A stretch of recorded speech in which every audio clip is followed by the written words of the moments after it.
Good evening and welcome. I'm UC Santa Cruz Chancellor Cynthia LaRive, and thank you for joining us tonight for the 19th Siddhartha Mitra Memorial Lecture. The Mitra Lecture is among our premier lecture series.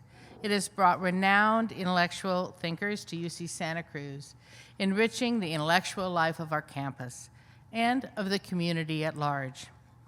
This is a moment when we all come together to mull over the issues of our time and to do so from a humanistic perspective.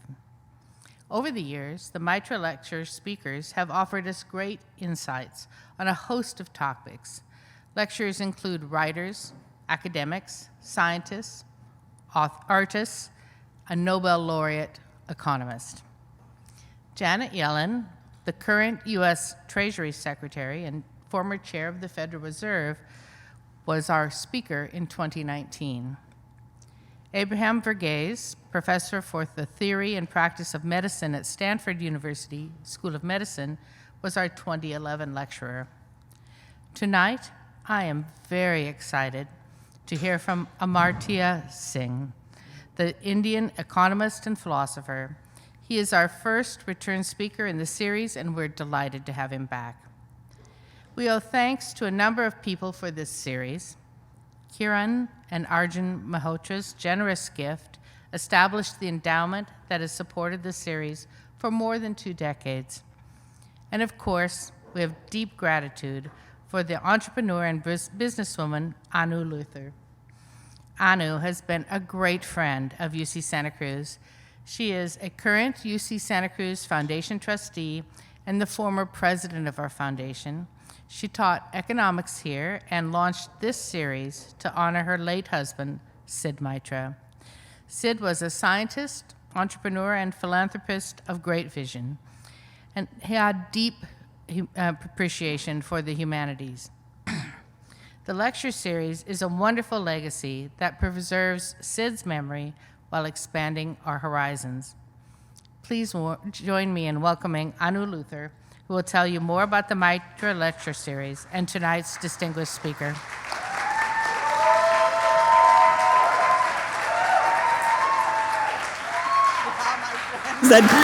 Don't be biased, they're all my friends and family.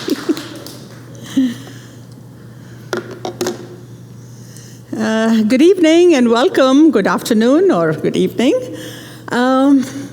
The Siddhartha Mitra Memorial Forum has come of age today. It is 21 years old this year, and it has become a signature event on campus, chiefly on account of the eminence of the speakers, their choice of topics, and their angular perspectives. They tell the truth, they all tell the truth, but tell it slant. As I look around today, I realize that a series that was born of shattering grief was indeed nurtured into adulthood by a village. None of it would have been possible without the exceptional and consistent support of campus leadership and the hard work of the logistics team. Each year, the chancellor or the provost has cut the proverbial ribbon, and various deans and VCs have been generous with their support. They have all been partners in this joint enterprise, but they're also friends. Thank you, Chancellor LaRive, Provost Kletzer, Deans Allender and Mitchell, Vice Chancellor Davis, also Cindy, Laurie, Jasmine, Catherine, Mark.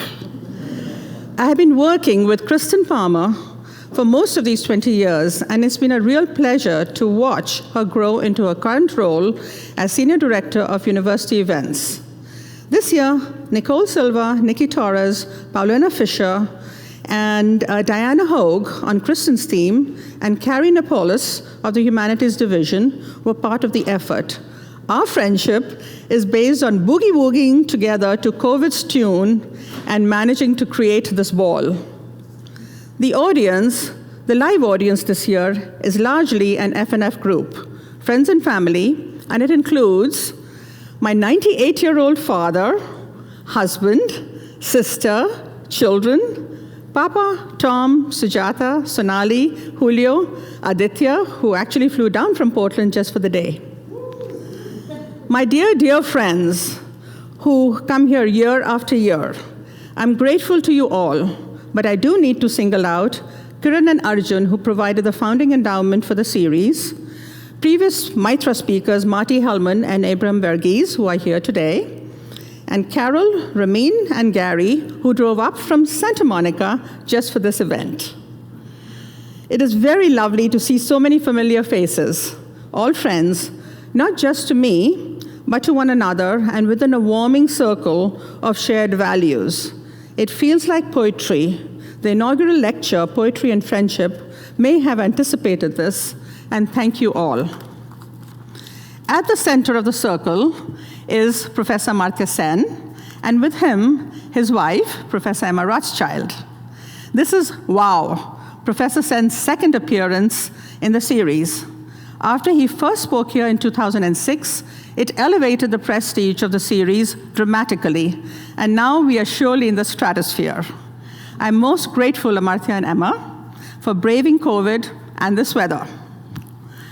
I know that an important part of my job is to introduce Professor Sen, mention some of his uncountable honors, list his important awards, and provide a partial bibliography.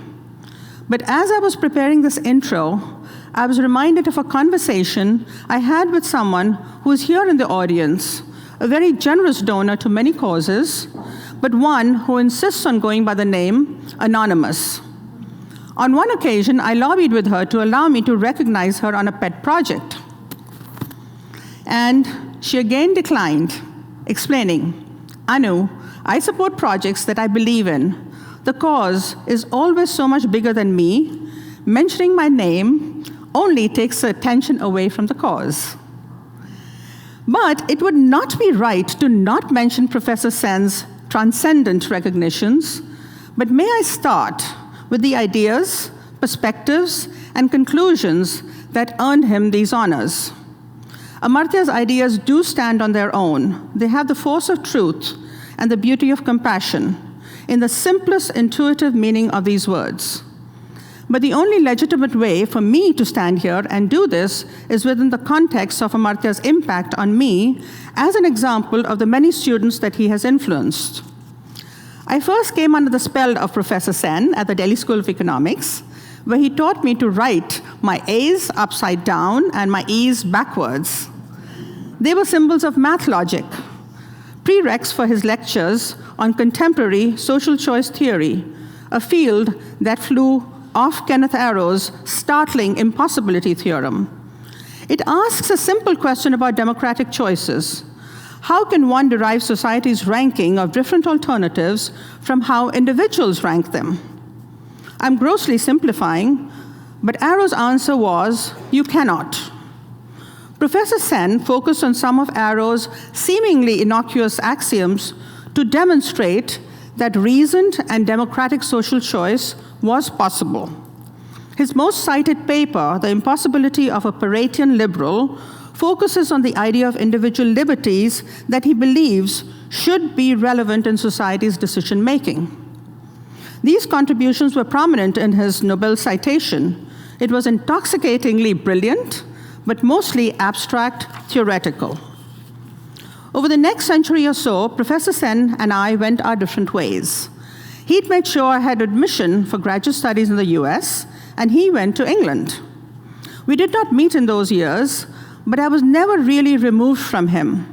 He continued to instruct with over a dozen single-author fat books and hundreds of articles.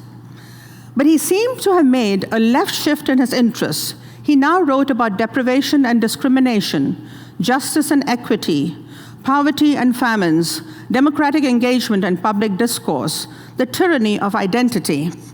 His dazzling scholarship was characterized by a deep understanding of philosophical traditions and socioeconomic histories and a careful parsing of the statistical data. He urged, just as examples, he urged that in crafting policy for the poorest countries in the world, the efficiency results that we associate with free markets must be tempered by a human development approach to create basic social opportunities such as healthcare and education. He was responsible for creating HDI, the UN's Human Development Index, to measure the well-being of a nation. He famously demonstrated that famines can be caused not by an imbalance between food and population, but by a disruption of individual ability to acquire food, which depends on social and political arrangements.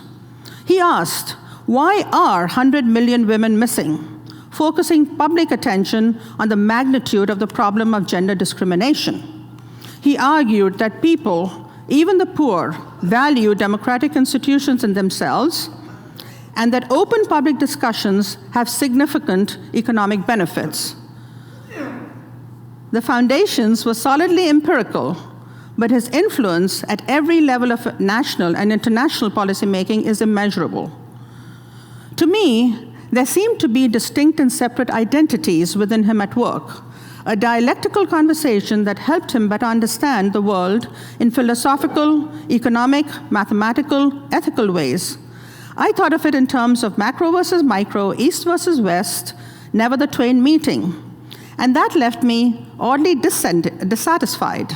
I like integration and grand unified QEDs. In the past 20 years, Professors Sen and Rothschild have become Amartya and Emma for me. They've hosted me at the Magisterial Masters Lodge of Trinity College, Cambridge, and they often choose to spend spring break in Palo Alto.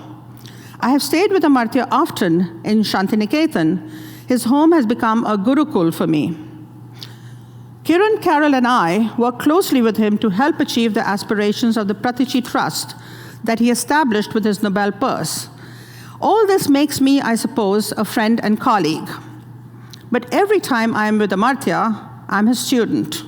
I recall a conversation with him and his daughter Indrani at the Taj Bengal, during which I confided in him that I was disturbed about an inner conflict I had felt between my instinctual reaction to a situation and what my intellect had demanded of me. The entire evening turned out to be a typical Amartya discourse, ranging across disciplines and schools of thought, bringing in lessons from the Mahabharata, Buddha's teachings, and some riddles of Western philosophy, the writings of economists Adam Smith and Karl Marx. At the end, Amartya summarized, Anu, it is okay for you to feel fragmented and disturbed. What is important that you examine your feelings and truly understand the consequences of your actions. Only then you act.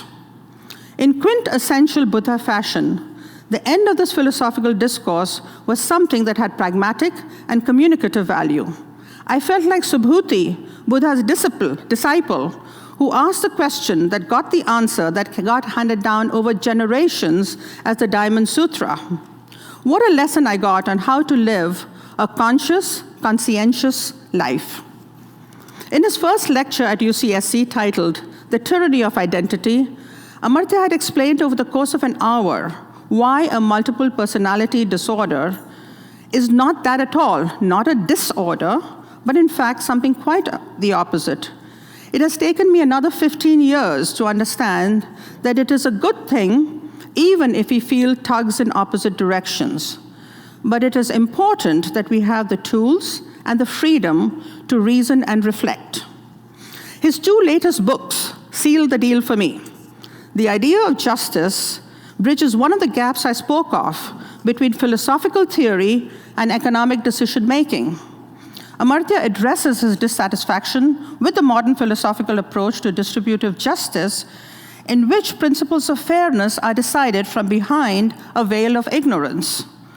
He suggests a theoretical formulation that binds it immanently to the kind of decision-making we confront in the real world, a preoccupation with the idea of the optimum, perfect, absolute justice, distorts the operationally meaningful ways in which we can move in the right direction from a given point. His latest book, Home in the World, is an exquisitely crafted intellectual memoir, an important book that Max and I will be speaking with Amartya about. The Guardian Review described the first 3 books about his early years in Shantiniketan and Kolkata as a foreshadowing of the themes of his later works. From my vantage point, they were an Amartya origin story, and in a metaphysical, almost magical way, the book became Amartya, and Amartya became the book, holistic and complete in ways that matter. We are at a university. It is all about text, and there is no text outside of text. These two books could easily have been the glorious culmination of his life's work. But in June of last year, Amartya ended his interview with the Harvard Gazette thus: "There are a number of problems which I would love to do. Some of them are things that would make a difference in the world a bit more. For example, we can move from poverty to security and see what help we can get from social choice theory. Further, there are a few other analytical problems involving mathematical logic that still interest me. Who knows, I may think of new problems. I'm 87. Something I enjoy most is teaching. It may not be a natural age for teaching, I guess, but I absolutely love it. And since my audience also seems not unhappy with my teaching, I think it's a very good idea to continue doing so." For Amartya, as it was for Rabindranath Tagore, the man who named Amartya immortal. Amartya means immortal. It has some other words too, but immortal is the best way to describe it.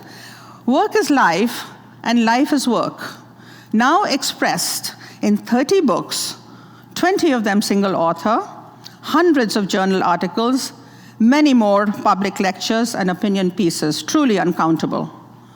For those of you still not convinced, here is evidence of his extreme distinction. The most prestigious university positions of scholarship and leadership in England and New England. He's currently the Thomas W. Lamont Professor of Economics and Philosophy at Harvard University, and was, for 7 years, Master of Trinity College, Cambridge. Plus, there are over 90 honorary degrees. 30 major awards, including the highest civilian awards from India and France, the Bharat Ratna, and the Chevalier of the Legion of Honor, and the highest academic award in the whole wide world, the Nobel Memorial Prize in Economic Sciences. Please join me in welcoming Professor Amartya Sen.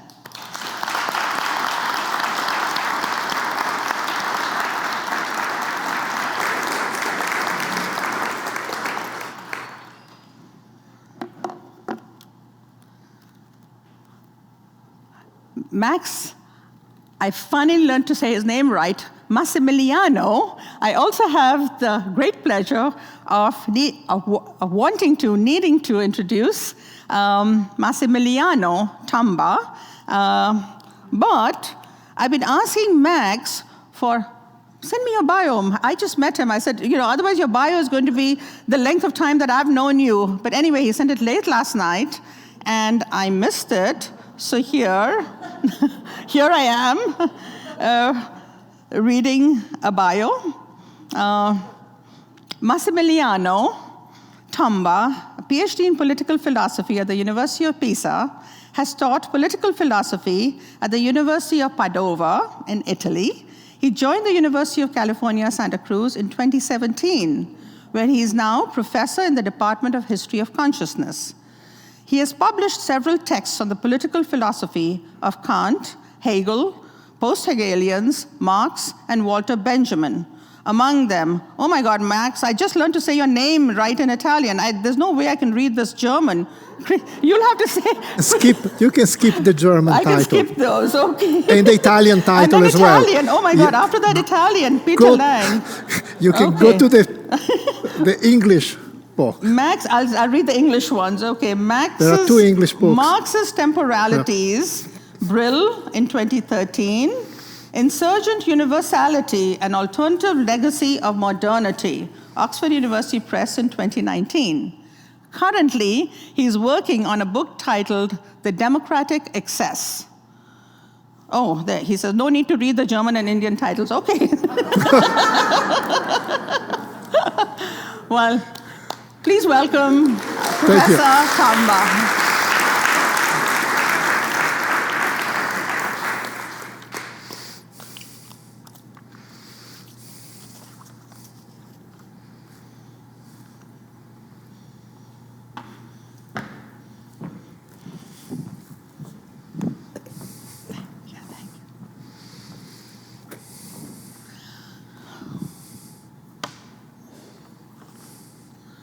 Is something going to happen now? Yeah. Yes. I need to put my phone off so that we don't get interrupted. Okay.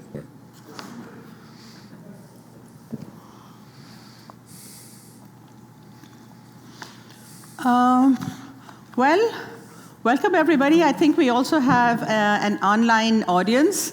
And the one thing I've been asked to mention to everybody is that if you have questions, and we will be taking, Amartya will be taking questions at the end, would you please post it in the Q&A box and not in the chat box? So that's an instruction that I was asked to give. So Max and I are both going to be conversing with Professor Sen. And I told Max, I think that, but I need to warn you, that we're going to play good cop, bad cop, and you have to figure out who's who. And the only thing I have to tell you is that we have collaborated a bit. That's the one thing you need to know about good cop and bad cop, is that we have collaborated. But I'll start. Amartya, your book has been called Important, Compelling, Moving, and Urgent. For me, it was an origin story, as I mentioned, an opportunity to understand you in a way I've never had before, deconstruct you and then put you back together. I had a lot of fun. Other readers will get something completely different from the text. And none of this may be aligned with your intent. All valid positional perspectives. But whatever, it will become part of our world's cultural heritage. What motivated you to write a memoir? Okay. Yeah. Wait. You going to answer? Yes, I'm not gonna, we were sort of working out our division of labor. Yeah, there is a division of labor. You wanted me to ask all of, okay. Yes. I have 3 simple questions, so let me ask them all together. My memory is limited, so... Yeah, we'll remind you. We'll remind you. I'll repeat the questions at the end, but I need to... It's a conversation, so I have to give you the prelude to the question. What I found remarkable about the book was this density of ideas, places, people, grandfather, parents, uncles, cousins, friends and colleagues, teachers, mentors and students, even acquaintances. It felt like a love letter to all these people, as if, Derrida style, you were defining yourself by defining others and the role they played in for your life. Can you select one of them to talk to us about? Someone alive you interacted with. Max will deal with the influence of the dead. Lastly, what amazing recall. Did you take notes or do you remember it all? So to read the questions, what motivated you to write a memoir? Would you please talk to us about one of the people who you would like to? And lastly, did you take notes or were you remembering this all? Very good. Here's questions now, Yep. right? Yes, I think that would be good if we asked you, because he has questions dealing with similar topics. So I I try to respond now or listen Max, to... what do you think? think I can expand some Expand of the them, things okay. you said Okay. about So And then I will memory just- and memoir. Listen to Max now. Listen. Now you Okay, listen. yeah. Yeah. Okay, so first of all, let me say that it's a real privilege to be here in conversation with Professor Sen. And I read the book, Home in the World, no more than 5-6 days ago. And I have to say, I started reading the book, I couldn't stop. It's really well written and dense. And then, after I read it, I thought, okay, I want to try to address this book as a classic, with the same kind of respect, but the same attitude with which we usually read classic texts. And this is how I wanna go. I wanna start with the first line of this book. And Amartya, Professor Sen starts with a citation from Thomas More. And he writes, it's the very first line of the book. Fond memory brings the light of other days around me. And I thought, okay, let's unpack this line even beyond Thomas More's intentions and even beyond Professor Sen's intentions. And my first question is, what should we do with these two terms, memory and other days, the otherness? And I think the book is concerned with this otherness, with other possibilities, other trajectories.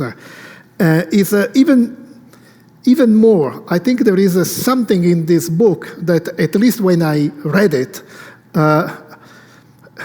recalls Marcel Proust's involuntary memory.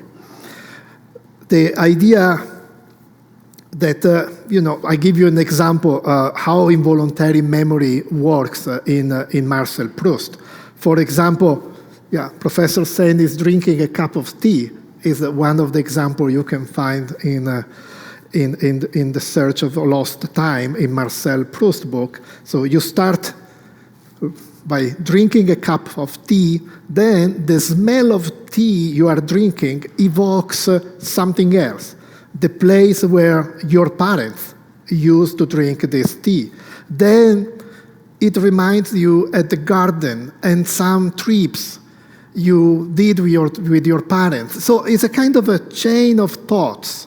And Proust calls this chain of thoughts or chain of memories involuntary memories.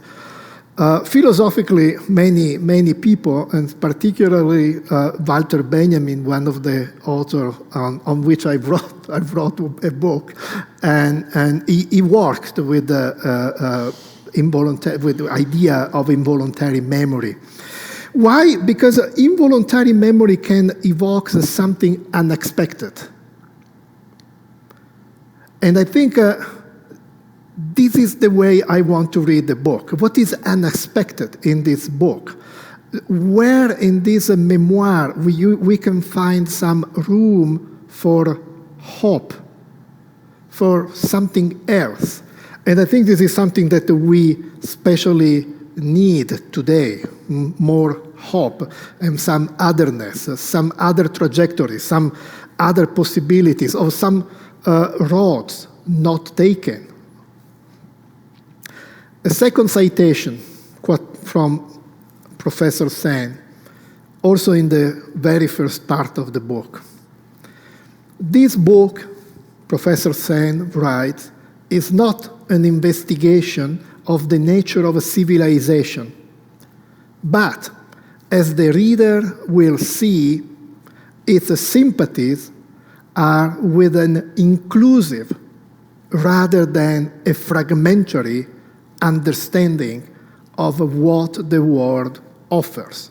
So there is this kind of opposition or binary between inclusion, unity, something that in another passage Professor Sen calls world civilization on the one hand, and the fragmentation, nationalism on the other hand.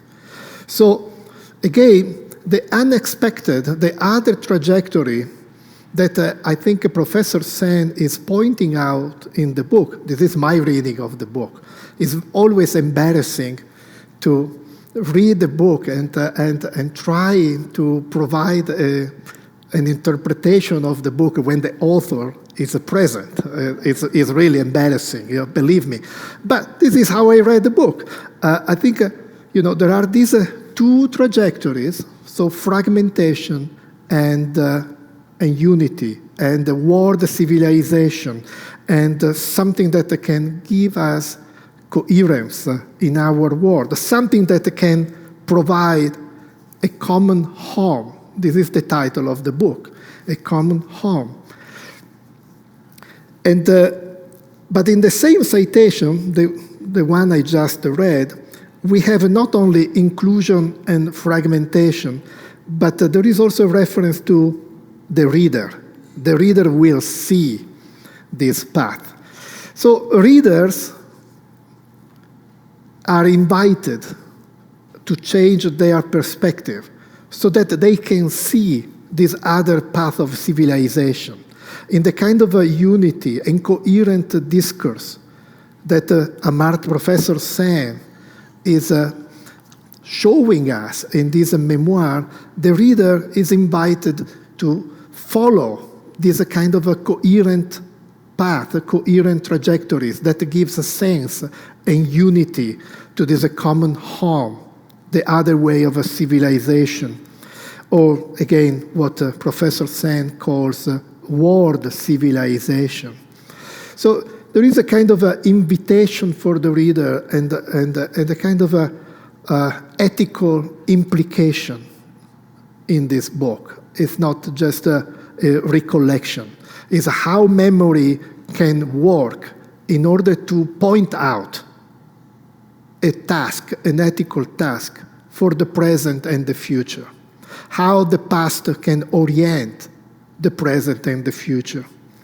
Now, I want to jump. This is my crazy reading of the book.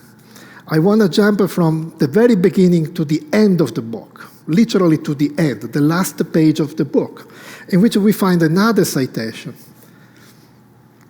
Professor Sen evokes the powerful component of Smithian, Adam Smith, moral reasoning, and that is the use of the impartial spectator, the one that is devoid of a personal, of local prejudice. So the impartial spectator is a concept that you can find in Adam Smith, but also in Kant and others. Now, I have a set of questions, many questions. I remember when I read this passage, I started writing my notes. So the first question is, who is the spectator? Is Amartya Sen the spectator? Is the reader the spectator? And how the spectator can be educated so that he or she can be impartial. But then the question is, can the spectator be impartial? And if there are many perspectives, is there something that we can call a privileged perspective? The perspective that shows us this other path, this other trajectory of the world civilization. And then from the end, so I cited the first page and the last page. And now, and this is my last point, I go to the middle of the book, literally at the center of the book, chapter 13 out of 26. Is literally there, is at the center of the book. At the center of the book, we find a chapter whose title is What to Make of Marx, Karl Marx. I'm not interested in discussing Marx's theory of value. I'm interested in what I just said, in the perspective and the spectator. Marx was not an impartial spectator. I think Marx was intentionally partial. I would say that for Marx, only the particularity of a very specific, situated perspective of a very specific subject, the working class, can show us the very injustice of the capitalist system or the capitalist mode of production, can show us what Marx called, I cite Marx, the absolute injustice. So this is my question. What can we do with this absolute injustice? Unrecht, Schlechtin is in German, is just absolute injustice. For Marx, the absolute injustice is something that cannot be fixed. It's just there, is intrinsic in that system. And now back to the perspective. For Marx, it's only from the perspective of the circulation that we can see this absolute injustice. And what Marx called an objective illusion, Professor Sen has a beautiful pages on objective illusion in Marx. But what Marx calls objective illusion, the kind of appearance. Objective illusion is, for example, the sun seems to be as big as an orange. It's an illusion, but it's objective. But for Marx, the objective illusion is the circulation, is the sphere in which we look like formally free and equal. So my question to Professor Sen is, what kind of a perspective do we need now?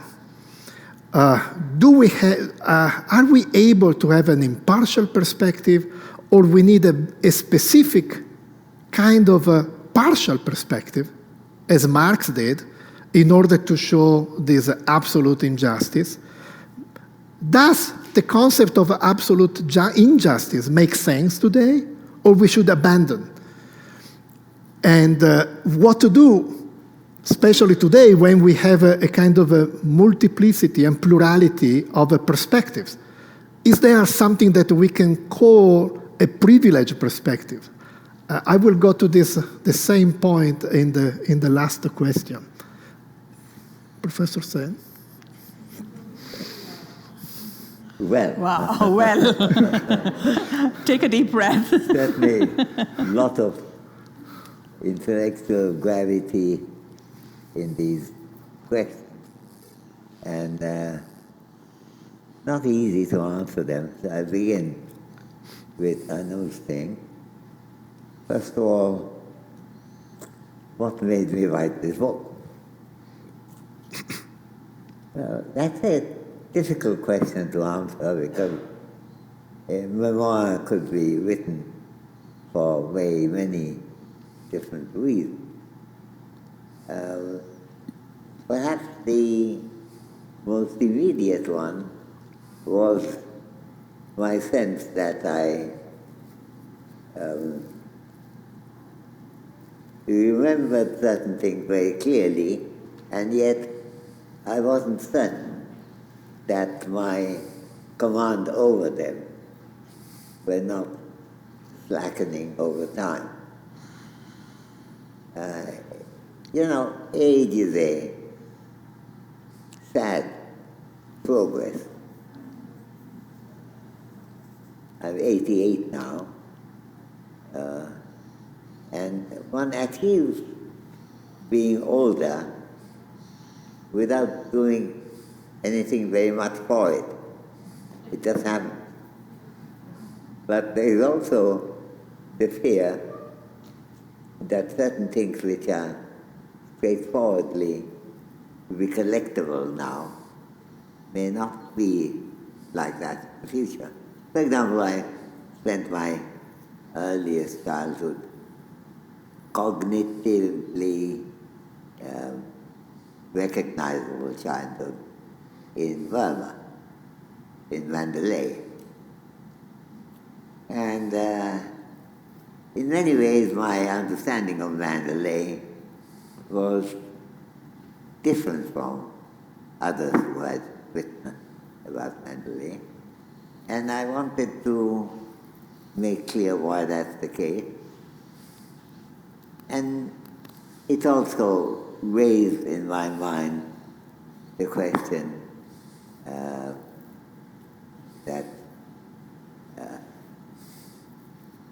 whether I could find something of significance of being in Mandalay that I won't be able to find later on. There are trivial things written about Mandalay, including by a poet of real distinction, namely Kipling, about On the Road to Mandalay. It's quite clear from the perspective that he is not writing about Mandalay. It's actually geography goes against it. And even the descriptions don't fit. I think the concord on the subject, I believe, is that it was written from a town called Mulmen in Burma, not on the road to Mandalay. Is not on the road to Mulmen, but it's a vision from there. But then there are odd things. On the road to Mandalay, where flying fishes play. Do fishes play on a road? I remember that question bothering me at the age of 6. In fact, with my parents, I went on a boat ride for quite a few months in the summer, and I just wondered what could have happened. Did that slightly confused Englishman think of the Irrawaddy River, straight as it is in some areas, to be not a river but a road? What could have been going on? And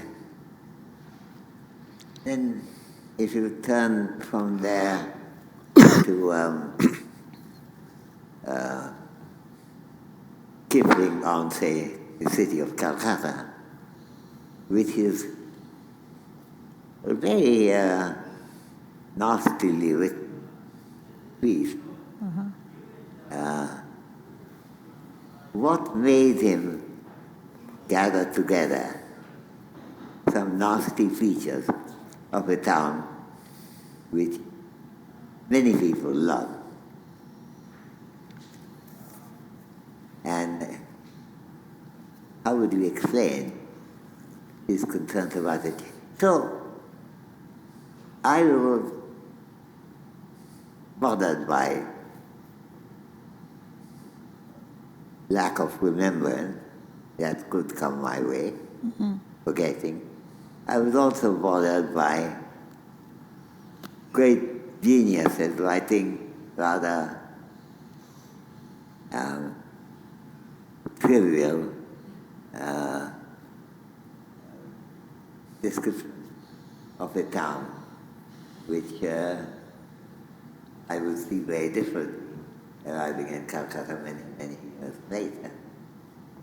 So there were issues there, there were questions there, and there were others who would add to the problem. My friend Ved Mehta told me, oh, Kipling confused.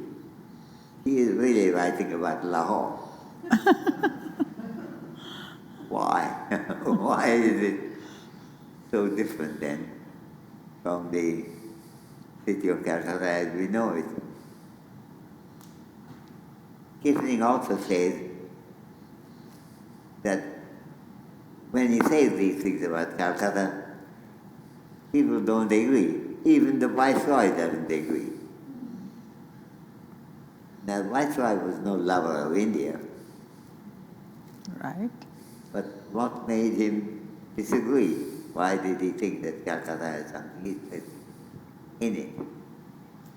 And then in terms of the beginning of many of Indic studies, Calcutta plays a ferocious role.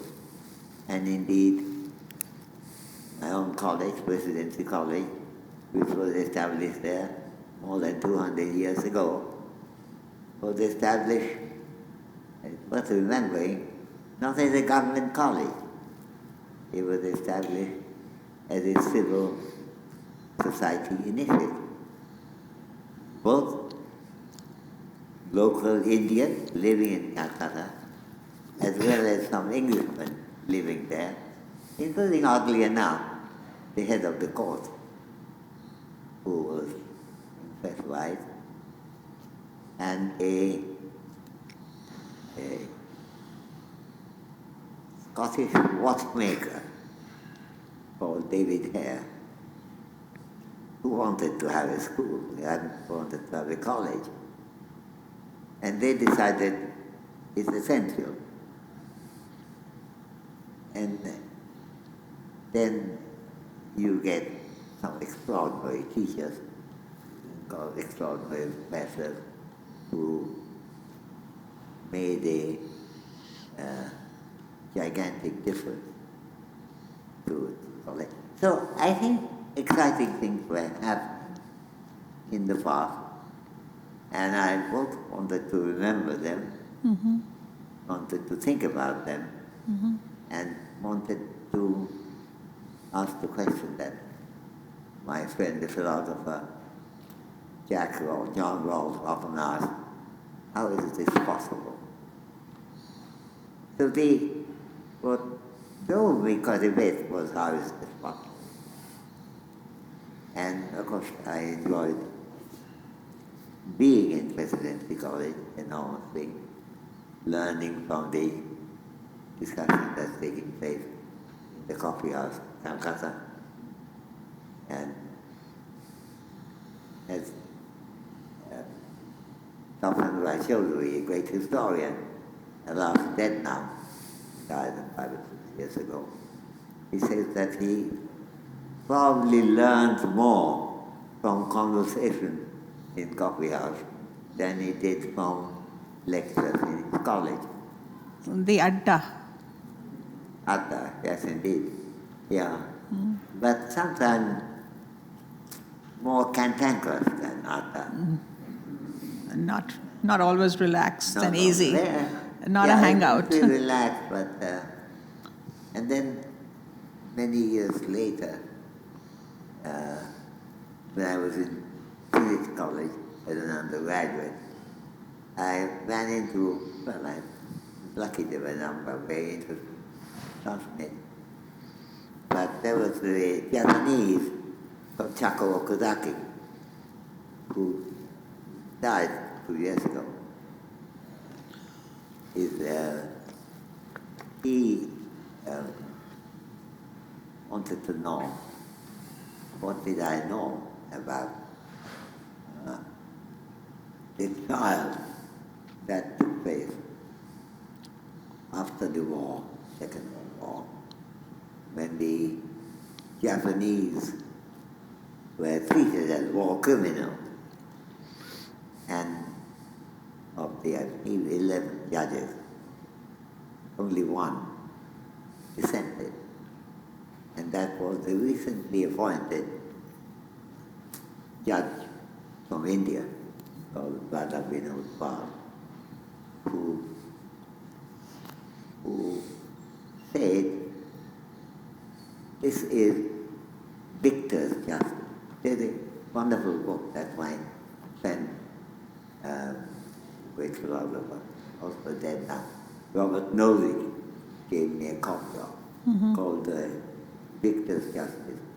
And he said the real thing that's wrong, not any particular argument, but the winning side could judge what was wrong on the defeated side. And in that, you can really talk about nasty things the Japanese did, but you cannot talk about Hiroshima or Nagasaki. How come? So I think there were, when Chako asked me, have you ever heard of Radha Pal? I said, yes. And he said, what happened? I said, well, I didn't read his entire report because it's 1,354 pages long. But I did read a summary of that. And he said, why made you a summary?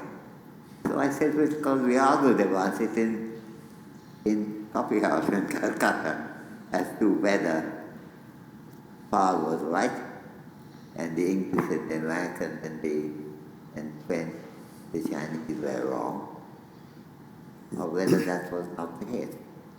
So I think things were happening, exciting things, from the very low childhood to periods when I was a college student. And I think it was important for me to think about them, write about them. So that's the answer to your rather profound answer to your first question. Now the second question was think of one. It's very difficult to think of one particular person. But if I had to, I'd probably, there are many people I can think of.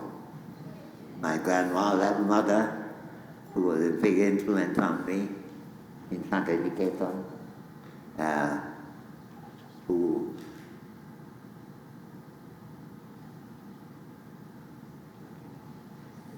I hope I'll be now much clearer than I was before. You're clear enough. I'm hearing this cut. Is that coming from him? I'm hearing this. Oh, I see. What's happening? No, I'm just adjusting. Okay. Okay. Yeah. So she was a housewife, but she also learned public health, including childbirth, and explained to me one odd late evening when I was about 7 or 8, how many lives in childbirth could be saved just with intelligent use of antiseptics, and how enormously sad it is that something that should be available to everyone with moderate intelligence and moderate size antiseptic will not use. That could be one. But I think intellectually, I was probably more indebted to an Italian economist called Piero Zappa, who taught me many things. But among other things, he also came from the left. He was one of the editors of the left-wing journal started by Gramsci, but he was a great follower of Gramsci, and yet he also disagreed with the left-wing position in Italy at that time. One of them which Switch it? okay, We should switch to this one? I can hold it? I can hold that. Okay. Yeah. I think my voice is being pregnant again and again. I take it. And so he disagreed with the Italian Communist Party in two respects. One was that he thought that the party took liberty not sufficiently seriously.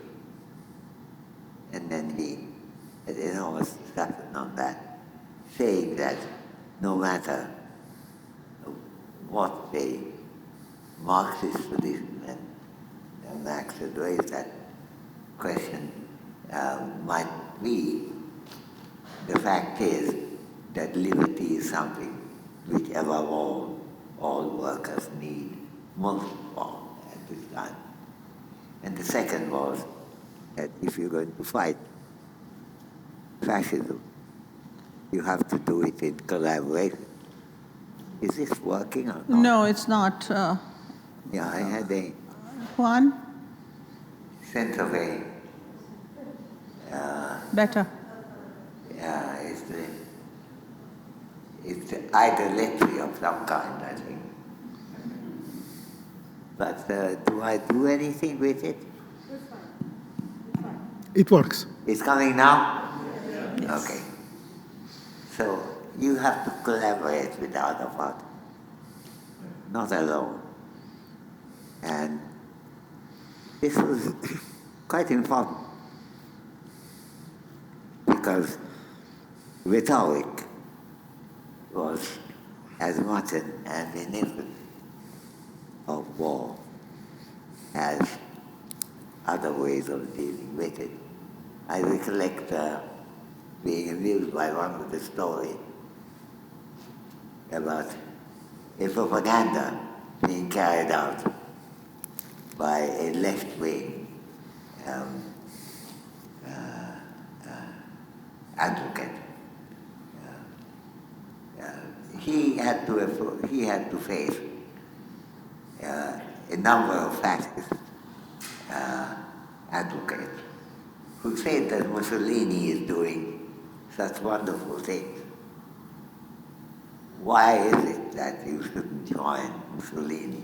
You should be a fascist, given trains are running on time and lots of discipline in the market and so on.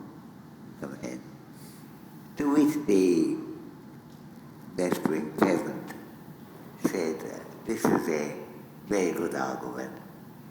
Unfortunately, I cannot join the fascist party because, he said, my father was a socialist. My grandfather was a socialist. It's not possible for me to join the fascist party. To which the fascist said, this is a very silly argument. Just because your father was a socialist, grandfather was a socialist, why can't we join the fascist party? And he said, no, it's just not possible, given my father and my grandfather. To which the fascist said, then let me ask you a question. If your father had been a murderer and grandfather had been a murderer, what would you have done then? To which the Italian peasant replied, then, of course, I would have joined the fascist party.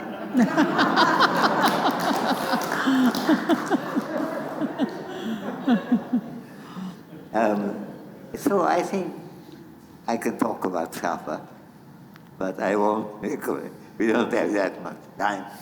And your third question was? Even I've forgotten it.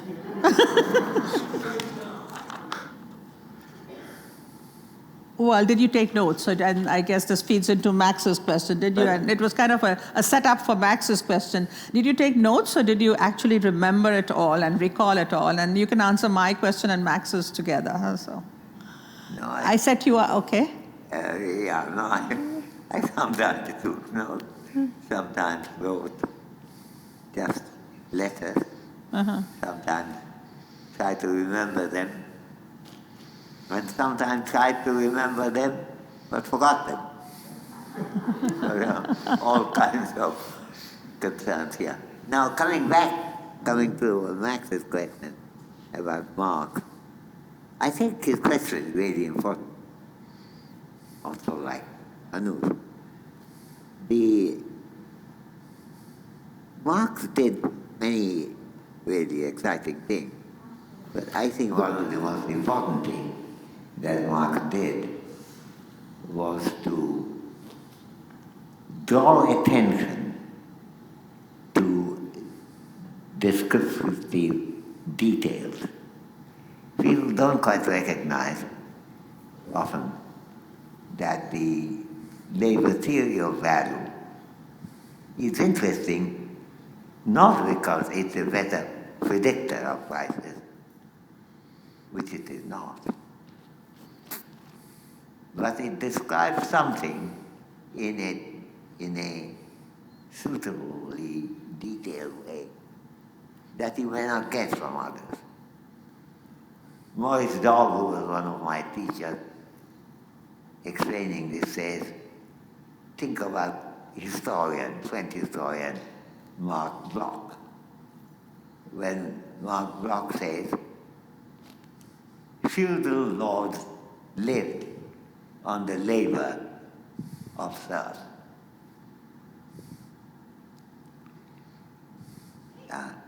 Is that correct? Does land have no productivity? Doesn't feudal law contribute to production by giving his land? But Marx Bloch's argument was, yes, they do, but they're not the same kind of description. The hard work that a peasant or a serf does cannot be compared with the landlord allowing his land to be used. So it's in the nature of the description, you find a difference. Eric Hobsbawm, in the context of discussing East India Company's work, mentioned that when Marx was taught to be most concerned with ideas, with material conditions, and not ideas. Was that correct? And Eric Hobsbawm argues that Marx was concerned always with getting the best detail that you can. Now, at the time that he was writing, the dominant figures were people like Hegel and others, who emphasized ideas rather than material conditions. And Marx wanted to correct the picture and say that material conditions are really very important. But now, says Hobsbawm, when Nemier and other historians put the entire focus on material conditions, namely gentle, rich people in England lost money at the time of Warren Hastings from East India Company, and that's why he attacked Warren Hastings. What Eric Hobsbawm argues is that that can't be quite the case.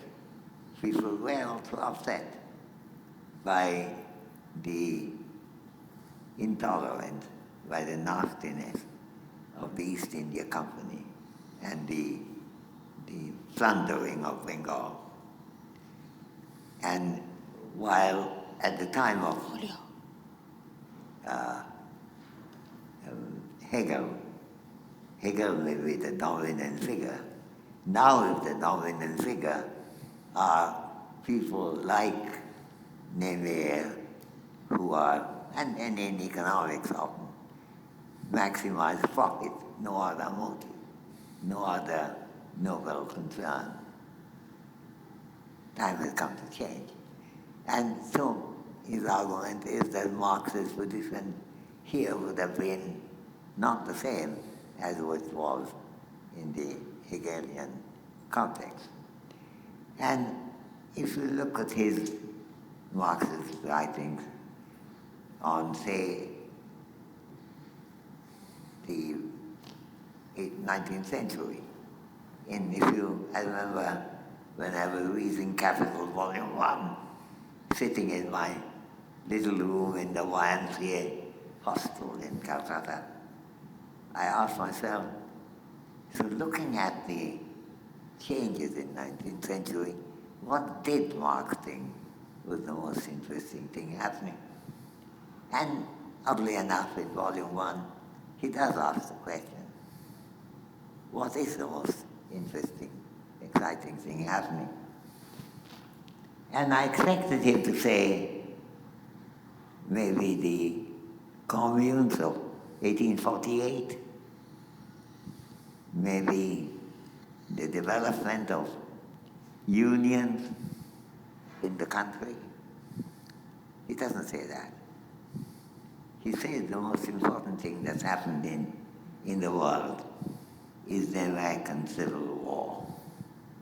because nothing was as intolerable as slavery, and it dealt with the most important issue that needed to be dealt with. This is an unexpected answer. On the other hand, it's unexpected only if we don't take Marx to be a person concerned with the assessment of the detailed improvement that's taking place in understanding what is it, what is the big thing that happened. Pierre Safar told me when I asked him, why is it that Gramsci attacks Bukharin again and again? Bukharin later became, I believe wrongly, he was vilified as a traitor. But even before that, when he was the leading Leninist philosopher, Bukharin was attacked by many people. And why? Why attack on Bukharin? And to which Pierre Safar told me, you have to recognize that if you look at the arguments are Lenin's argument. But you couldn't attack Lenin. Just not possible. So you attack Bukharin. And because he is a leading Leninist philosopher, that will do. And of course, this will change when Bukharin becomes vilified. But at that time, when he is the leading, most robustly praised philosopher, there is an enormous concern in continuing to criticize people like Lenin, but you may not be able to use the word Lenin. So that brings the final question in the context of your issue, that there was in some ways, I think, in Marx and the entire Marxist tradition, a certain amount of willingness to accept some distortion in the light of the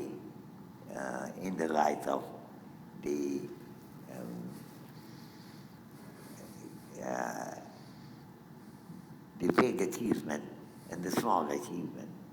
I thought of that particularly from writing of recent, revival of Marx.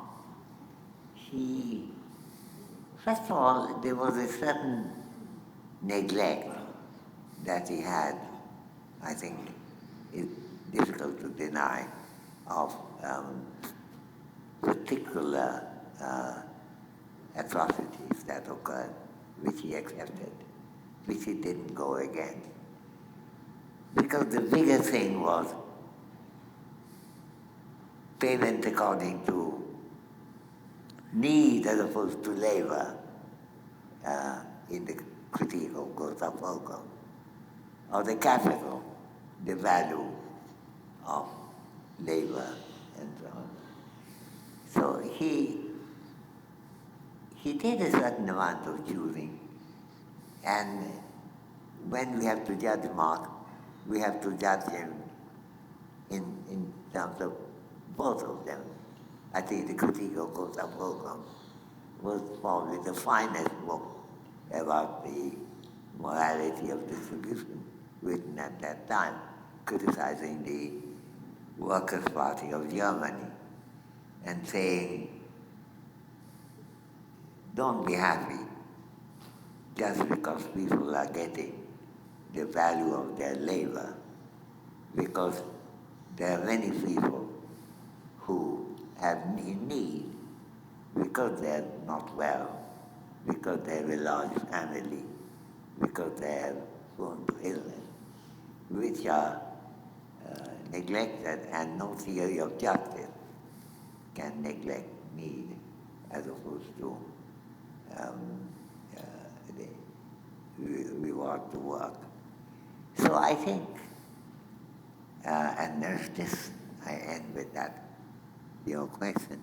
When I looked at Mark and how he, in fact, I could understand, it seemed to me at least, that there were some very big things I'm learning from him. But I'm also getting increasingly critical of certain things that Mark managed to neglect quite completely. Thank you. That was a long answer. Yeah, it was much. Should I go? Let's ask the next set of questions. I think we I'll can go? combine Okay. the last two shall I questions because we are running think out of something like- time. It's okay. Yeah. What was that? Oh. You want to? Yeah, you go Okay. first. Okay. So let's go on to the next set of questions that Yeah. we have. And Amartya, not to minimize the challenges or the heartbreak that you have faced, your account of self-diagnosing and confronting your cancer at the age of 18, emerging from that battle with a bang, empowered and confident about your own abilities was very moving. But I think of you generally as having a charmed life. You showed great good sense in your choice of parents and grandparents. I said what? You showed great good sense in choosing the right parents and grandparents. Oh, I see. Okay. I chose them well. You chose well. You chose well. Okay. You studied at Vishwabharati in Shantiniketan, Tagore's open-air school with the motto, "Where the world can find a rest." Your grandfather and Tagore, the ultimate cosmopolitan of his time, were friends and colleagues. After Presidency College, you went to study at Cambridge, England. You were able to travel extensively. It is not surprising that your sensibilities are cosmopolitan, that you think of the world as your home, that you engage in a global adda, that you relish debate and discourse with those who disagree with you, and that you seek bridges, reconciliations, the middle ground. You have been called the conscience of our profession. I would say you are the consilience of our profession. But coming to my question, there are people for whom the world does become a home in a sense, but they are not born to privilege. They do not have power. They are often exploited. For them, the world can be a rather uncomfortable place. I'm talking of refugees, emigres, asylees, exiles, migrant workers, boat people, what is called the cosmopolitans from below. This is what James Clifford of our university calls discrepant cosmopolitanism. Yeah. You heard UK Home Secretary Priti Patel say, just push the boat back to France. Doesn't matter, I suppose, if they drown. And then there are people who don't even feel at home in the country they were born in. For example, the Dalits of India, the Muslims and Christians of India today. So, I think there is a valid alternative way of thinking, one that may arise from a deeply felt sense of dispossession and aggrievement, in which the other side is seen as the enemy. One fights for justice by grouping together, identifying with one another, and fighting the enemy, not in engaging with them. What is your answer to this kind of post-colonial, subaltern thinking? What would you say to the ghost of Edward Said? And actually, let me ask the other question also, very short. It was a colonial period, and there was the center, which we will call Britain, and cosmopolitans came from the periphery. You would never call an Englishman a cosmopolitan. So the cosmopolitans were no doubt privileged, but they often had to work hard to feel accepted. And did you ever then, or since, feel the alienation of being the other? So the first question is really more important. The second question is more personal to ask you, but I'd like to know about your views about these kind of cosmopolitans and how we think about that problem. Yeah. Okay, let me Yeah. jump on that, on cosmopolitanism, very, very briefly, and I try to combine my last two questions. So there is a a beautiful story in your book. It's a conversation you had with German friends or German colleagues. And the conversation was about Bengal and Congo. And the German said, oh, they are very close to each other. And Professor Sen said, no. He took a napkin and he showed them there are so many states in between. And then the German girl jumped into the conversation and she said, oh, this is what the Professor Sen remembered. So we are working with the memory of Professor Sen. This is our archive. And the German girl said, then we have to get them together. And Professor Sen said, what does it mean? You know, we cannot do it. We cannot play with the geography. And then the German girl explained her point of view, and she said, yes, we can, because we are all neighbors. Professor Sen's comment is, this is very interesting. So after World War II and the disaster of nationalism, this is now the perspective of the Germans. How can we live in a world in which we are neighbors?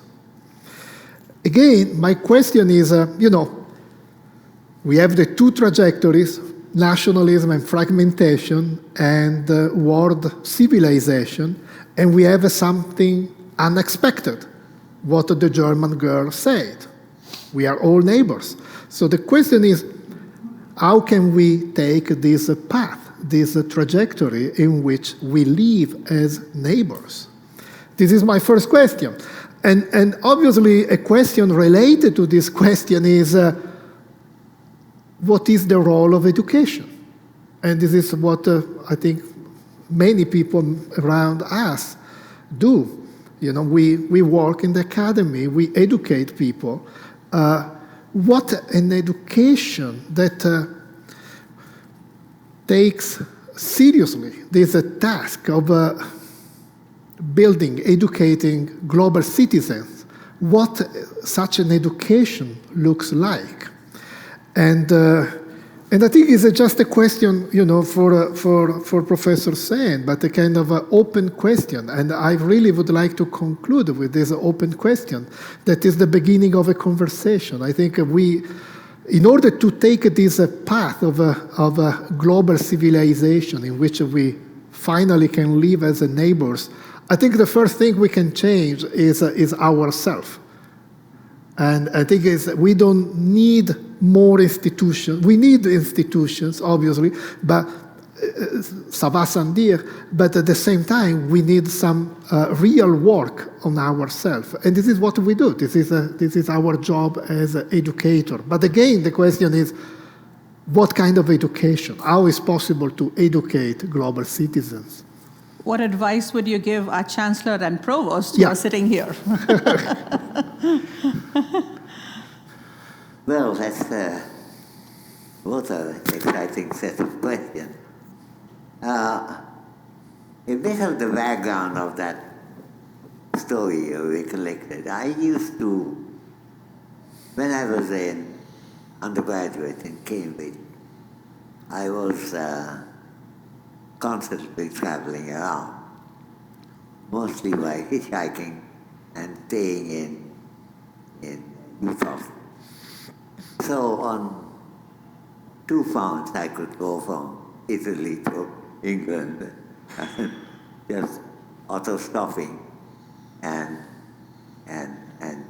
staying there. Now, one of the cheaper but enjoyable modes of transport those days was the boat ride in over the Rhine River, and they were subsidized so that if you had a student's card, you could buy them at a very low price, the ticket. And every year for 3 years, I went down the Rhine from Cologne all the way to the beach of the Rhine River. And the great thing those days is that you could stop anywhere, stay in a hostel, and then join the boat exactly where you left, and you wouldn't lose any. You can start the journey at that time. So on a £2 ticket, you could have a huge amount of travel. And this happened in Rue de Seine, when there was a wine festival going on there. And some English friends who were not friends, but I met them in the boat. They said, look, we are going to do this festival, do you want to come? And I joined, and I went there. And I rather regretted that I stayed up till 3 or 4 in the morning, chatting and drinking with people. I was enormously curious about the German mindset at that time, as was everyone, because the war had ended not long ago. And it was not clear to me how were these things like Auschwitz and concentration camp possible. And so I often talked, spent a lot of time chatting with young Germans, and it was clear that the German mindset was rapidly changing at that time, which actually would eventually make the European Union possible. And so when Rue de Seine I encountered a group of German students, I spent quite a bit of time talking with them about that. It began with rather silly mistake. They asked me, one of them asked me, so where are you from? And I went to Calcutta and they said, which province is it? Bengal. What is Bengal province's ancient name? They were Frankfurt University educated, smart kids. So I said it used to be called Bongo. And this girl that you are referring to looked at me and said, let me ask you a question. Is Bongo anywhere near Congo? So I said, no, alas, it's not. Why not? We should get them together. I said, you can't get them together, they're geographical entity. I don't mean that, he said.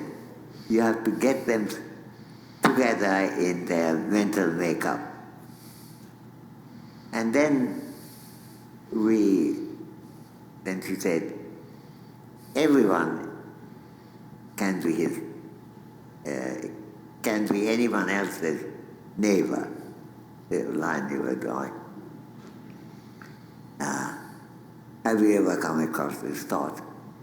So having been to College Street in Presidency College, I could answer this question. So I said, indeed, I know what you're talking about. You're talking about Gospel according to Luke, and when Jesus is arguing with a local lawyer, and he asked the local lawyer, what are your Christian duties? The local lawyer's question is answered. The local lawyer answered the question by saying, my duties are to believe and pay respect to God, and also to love my neighbor and be nice to my neighbor. Then Jesus said, and who is your neighbor? The lawyer said, well, my neighbor is the guy who lives next to me. To which Jesus says, let me tell you a story. And he tells the story of the Good Samaritan, somebody who's nowhere near from there, finds a wounded man, helps him, and makes him recover. And then Jesus asks the question, when this wounded man recovers his consciousness, who would he think was his neighbor? And to which the lawyer says, has to admit, he said, I guess he was then to think the Samaritan was his neighbor. To which Jesus said, but he was not. And he was not a neighbor in the sense you define. And any person who has an interest in another person's well-being can be his neighbor. And so that's what you're saying, that Bongo could be a neighbor of Congo, because despite being far away, they could have very good relation with each other. The story, I remember, of course, we spent quite a bit of time discussing that in the coffee house, and that's one of the reasons why I think those days were memorable days for me. But it was clear that there was something very profound being said by Jesus, but to me it was striking that Jesus didn't utter a single ethical word. Who is your neighbor is an epistemic question. Who is your neighbor? That's the guy who lives next door, or the guy who helps you. It's not a question of help. People are in difficulty. Jesus never says that. He just treats an epistemic question.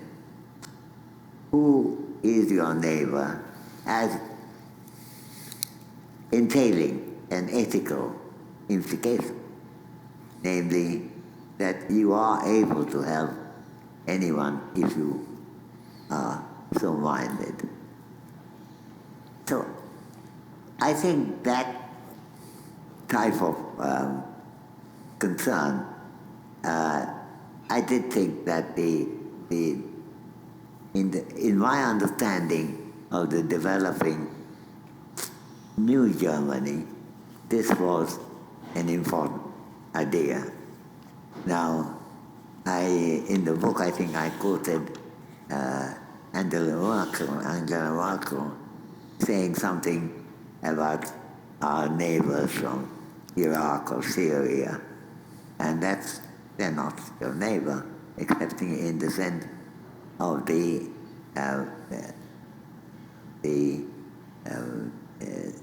Good Samaritan. And so I was trying desperately to understand European culture.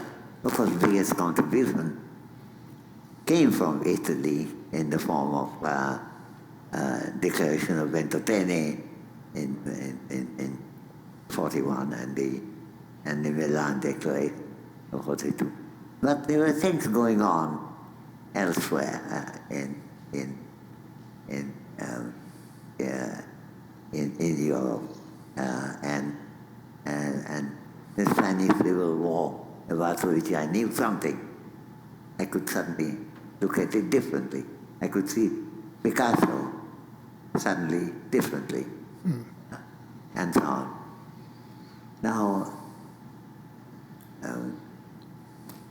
Picasso's lawyer, by the way, said that he never read a single line of Karl Marx. He may have been a member of the Communist Party, but he absolutely did not read any of Marx. So that's another interesting question for me. The debates in America about MacArthur was also going on at about that time. It was beginning at the time I was there. And I found it striking that quite often the English succeeded in avoiding that How come? And there were good questions. In my college, Trinity, I was impressed by the fact that of the three dons in economics, one was a communist, Maurice Dow, another was very strong left-wing, namely Theodore Schaffer, and third was really a conservative thinker, deeply conservative thinker, like Dennis Robertson. And Dennis Robertson, when there was a vacancy, wrote to Maurice Dow, the communist, saying, "We have a job, would you be interested in joining?" And Maurice Dow was very happy. His Trinity was certainly a very good college. Isaac Newton was Francis Bacon, and so on. So he said yes. And next day he wrote to Dennis Robertson saying, "Dear Professor Robertson, when you asked me whether I would join Trinity, I was so excited. I immediately accepted. That was wrong of me. I should have told you that I am a member of the British Communist Party. And given that, if you decide that a job in Trinity should not be offered to me, I would like you to know that I would not hold it against you." And I asked Maurice Dow many years later, saying, "And what did Robertson say in reply?" He said he wrote a one-line letter to me, saying, "Dear Dow, so long as you give us a fortnight's notice before blowing up the chapel, it will be all right." So there was a tolerance of a kind that was very striking. And, India was fighting at the moment. We seem sometimes to be losing because the country has become so narrow-minded under the present establishment. And so these issues were very significant in my thinking. And the German story, I'm delighted you mentioned that, fitted into that picture. Now, coming back to your, which particular focus I'm trying to think. The cosmopolitans from below and Edward Said's view. Yeah. About us versus them. Us versus them. Yeah. I won't comment on Edward Said now because that's I knew him well, and it's a very complex question to understand whether he got things right. I think he got things partially right, but not really right. But I think the big thing to understand, in my judgment, in understanding the empire, the British Empire, French Empire, and so on, is that if you think of the vesting in India today, many of them are in fact British products, like freedom of expression, free newspapers, courts that could be seen as importantly neutral. Great thing. Did we see any of that during the British Empire? The answer is no. Why not? I think there's a real difficulty here, and this is, I would say, Marx would have put it in dialectical terms. That is, if you're running a country, you cannot allow freedom to people in the way that India tried to do when it became independent. So there is a real contradiction between being the ruling power and doing all those virtues which India would happily like to absorb from Britain once the British are no longer there, and once you can run your own country. And I think this is quite important, and it came to me quite strongly because I grew up in British Empire as a student. Most of my able-bodied relations were in jail. I went to see them regularly in Presidency Jail, Alipur Jail, Burdwan Jail, and so on, regularly. That was my standard visit. And then what were the things they were demanding? They were demanding freedom for all, and so on. And eventually, when that was possible, the British were not there, because they had left. So I think this kind of contradiction often occurs. It's another one that we can talk about is concerns Bangladesh. Despite the fact the dominant royal power in Bengal was Muslim, the fact is most of the land was owned by Hindu landlords. Right. And that's when Siraj-Dowlah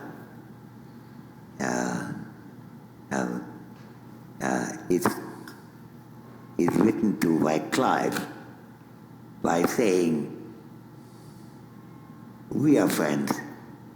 I don't mean any harm. I'm just marching with our army for friendly purpose." He was lying. He's going from Calcutta to Murshidabad for the purpose of the battle that was fought eventually in Platsky. But then Clive says, "Ask your closest friend." And he mentioned 5 close friends.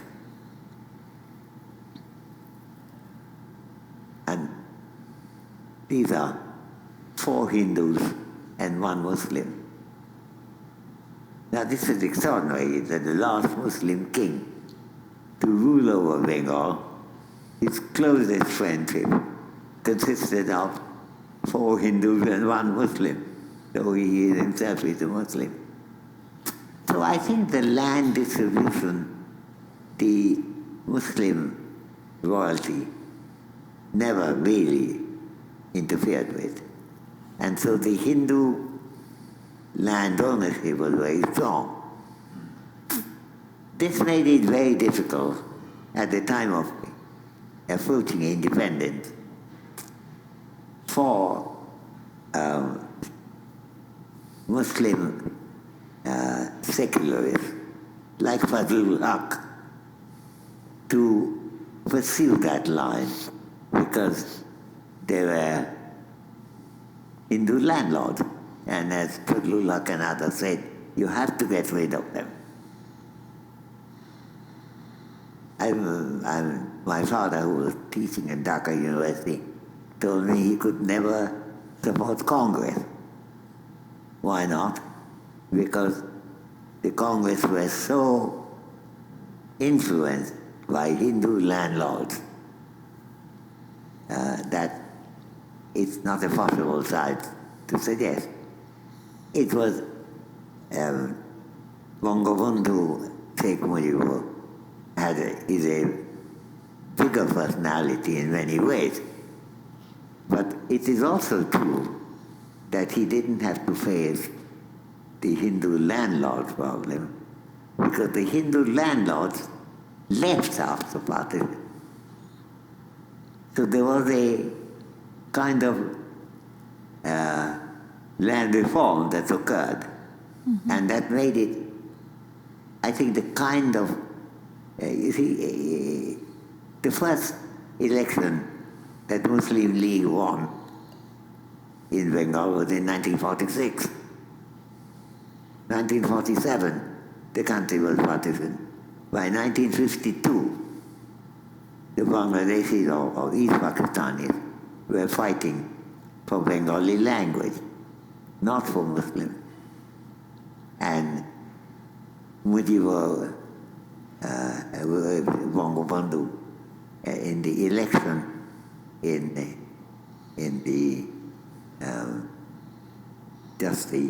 for the Declaration of Independence 71, when the election came and Army League won.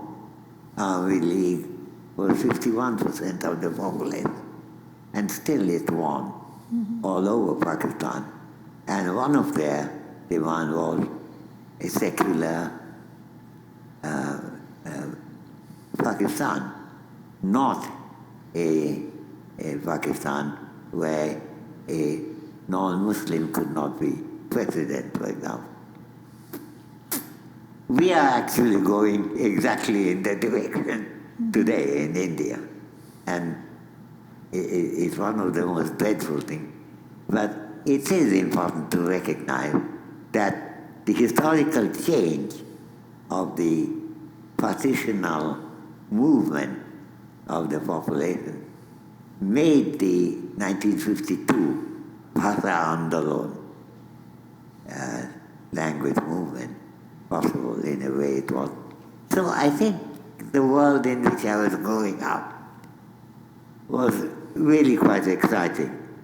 Change in Britain, all my relations were in the prison earlier and now no longer. I come from Dhaka. Suddenly, all that Hindu-Muslim riot, which I saw, giving way to a Bengali unity based on language. Exciting things happening. And so, to answer your very first question, I would have missed an opportunity if I didn't try to write about it. We would have been very sad. Okay. Thank you. And thank you.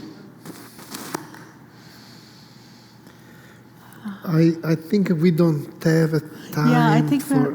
you think, Amartya, we are over time. Should We we are- take questions? Or Amartya, how are you to take a few questions from the audience? Maybe, yeah, if there is a question from the audience, okay. One or two questions, no more Okay. than that. Okay, go Yeah. ahead. Anyone? And Anyone has a question for Professor Sen? Yes, yeah, please. Sudeshna. I'm curious, being born and raised part of your life in British India, how did it feel when you became Master of Trinity College? How do I? How did it feel when you became Master of Trinity College? Well, it's a good college. Even without Newton and Bacon and Marvel and Dryden and Byron and Tennyson and all the scientists I could mention. No, it's my college. I was very happy in Trinity. And I was happy with classmates. I was happy with my teachers.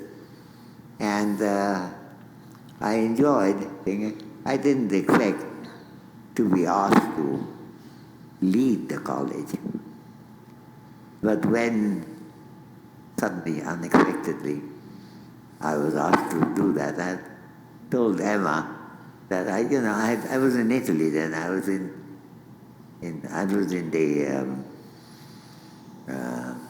the Banca d'Italia. I was in the room of the governor. Then he said, "Look, there's a call for you from Downing Street." I said, "It couldn't be for me." But Downing Street is for you. And he said, no, it's for you. And it says that you have to go to a separate room. So I went to a separate room. And this was a call indeed from Downing Street. But it said, I had a kind of brief introduction to the Prime Minister, but the main conversation was by his, I think, the Foreign Secretary, and he said that the Prime Minister wants to. You see, Trinity being a royal college, the mastership is appointed by the Queen, and the Queen is governed by the Prime Minister's advice. So the question put me that the Prime Minister wants to talk with you about the mastership of Trinity. And I was in Italy. I said, look, I can't talk now. I'll go back to Harvard in 3 days' time. Why doesn't he write a letter to me? So I told Emma that I think the Prime Minister wants to talk with me about who should be the master of Trinity. It didn't occur to me that I was being asked to.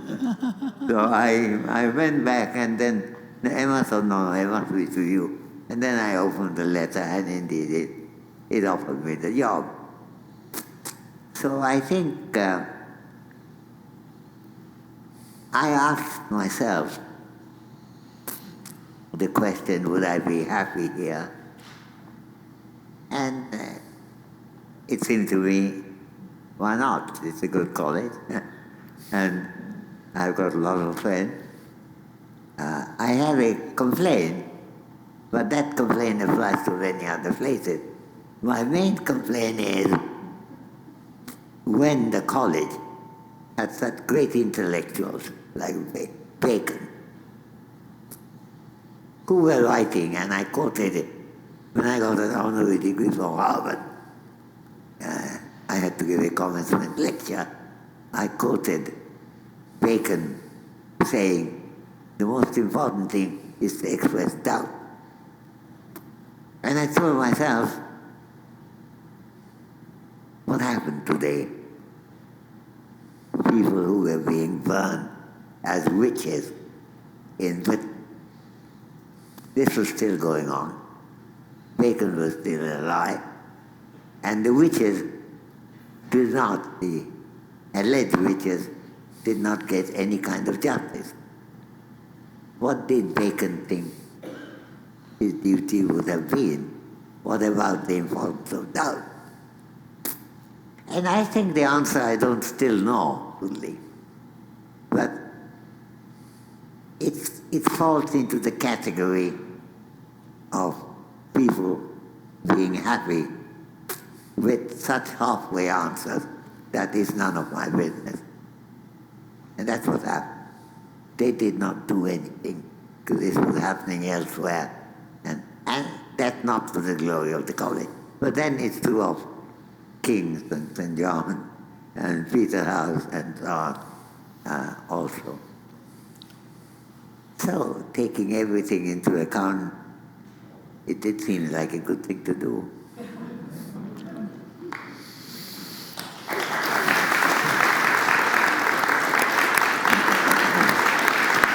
One more question. Okay, one more. Yeah. Max has one Well, question. one more question, just because we want to be Do you have any fair interesting with- questions online? Exactly. Yeah. We want to be fair with the Zoom audience, and we have many questions. I picked the first one, chronologically speaking. Is about the war in Ukraine, basically. So, and the question is, looking at history, have economic sanctions ever stopped a war or a conflict?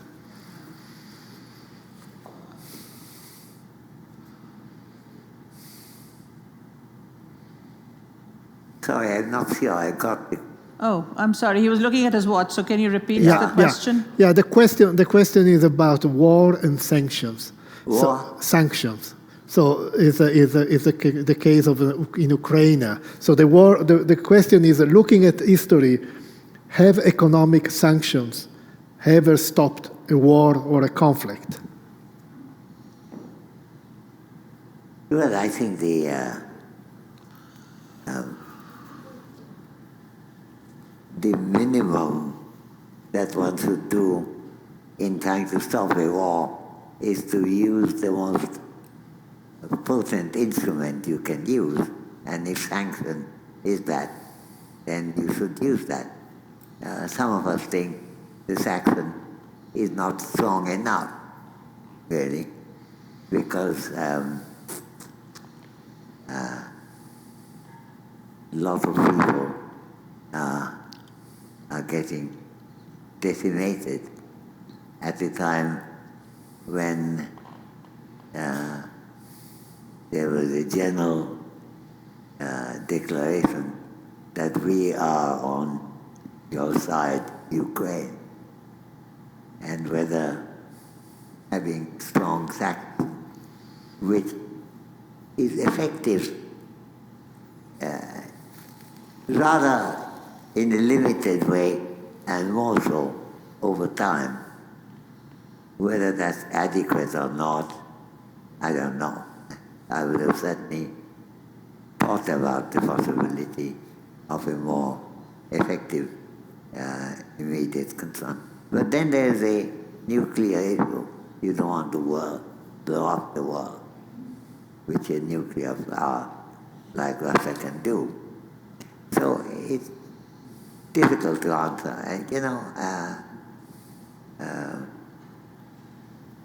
Not all questions I can think of I can answer. This is a question I can think of, and you can think of even faster than me, as you indicate. But is it an exciting question? Yes.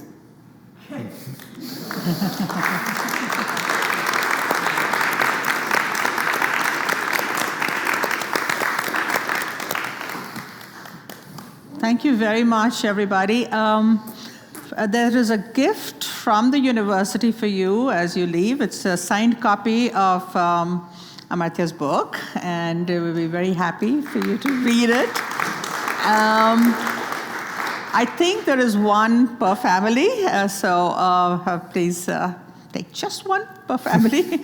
And it's so wonderful that we brought Professor Sen here, and in this time when we are being very, very, very careful with him in terms of the pandemic.